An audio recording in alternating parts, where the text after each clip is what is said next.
ঘুষ হলো সেই আগুন যা সমাজকে ধীরে ধীরে পুড়িয়ে দেয়।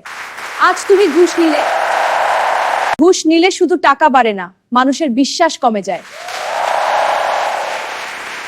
ঘুষ নিলে শুধু টাকা বাড়ে না, মানুষের বিশ্বাস কমে যায়।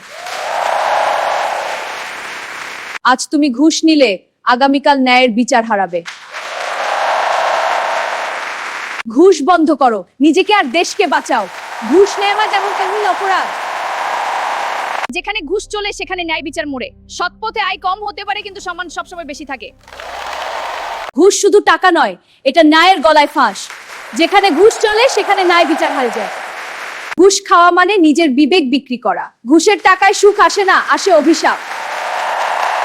একটু সততা বদলে দিতে পারে পুরো সমাজ। ভিডিওটা সবাইকে শেয়ার করে জানিয়ে দাও। এরকম ভিডিও পেতে কুরআনের আলো ইউটিউব চ্যানেলটি সাবস্ক্রাইব রাখুন।